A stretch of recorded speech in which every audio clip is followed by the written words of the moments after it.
I want to share with you guys a promise of God, and this is over in Romans 8, and we're going to start at 28, verse 28. And I'm sure a lot of you have heard this, but in these times, while there's so much chaos in the spirit, it seems, and I know it's because we are in the fire, that God is stripping away these things that don't belong. If you have been called, if you have been chosen, if you have been pulled from a life of sin and God is raising you up, you need to hear this word, because the enemy will try to lie to you and confuse you and make you think that you are not who you are. And I'm telling you, God has called you, and you know it, and this is your confirmation, and this word is to let you know He's got you. He's got you already. It's already done. It's taken care of. It says, and we know that in all things God works for the good of those who love Him and are called according to His purpose. For those God foreknew, He also predestined to be conformed to His image, the image of His Son, that He might be the firstborn among many brothers and sisters. And those He predestined, He also called. And those He called, He also justified. And those He justified, He also glorified. That's for you. That's for me. That is for everyone that has been going through this fire, and the enemy has been trying to really mess with your mind and using your faults, the faults that you're already heavy with and stuff, trying to use against you. But you know that God will take every bit of that and use it for your good. God will deliver you from whatever it is, but it takes seeking Him, staying in the Word, staying in prayer and worship, and pulling yourself away from the things of this world. You know, I've noticed I put my phone down a whole lot more. It's not in my hands like it used to be. I don't stay on it scrolling.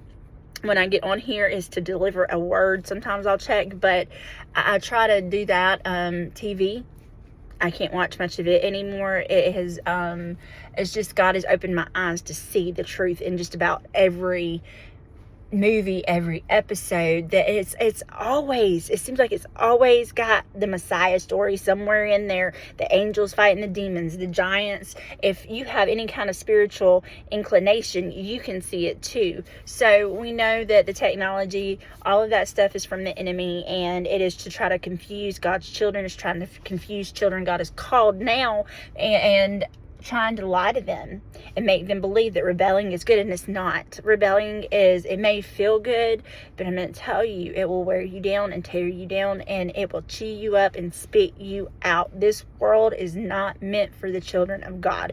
This world is a place that we have to pass through so we can make it home and bring as many with us as we can. And we have this word. God gave it to us to study out, to share with others. He gave us the Spirit that allows us to go and pray. He gave us all of these gifts, and that we have to use them. We have to put them in action. We can't just sit idly by and expecting things to happen. We have to be willing to go when He says go, willing to do when He says do, willing to roll our butts out of bed when He says, okay, I need you to get up and pray. And I know it's hard sometimes, especially when you've been up since 5 a.m. and you don't go to bed till midnight, and He still wants you to stay up to 3 a.m. praying. I know it's hard.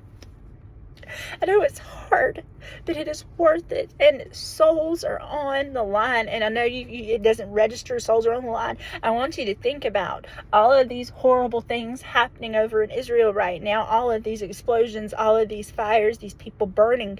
That is an eternal thing for those who are not saved. And it's so much worse when it is just your soul burning, because everything we feel in our body, everything that we have now, was spirit first.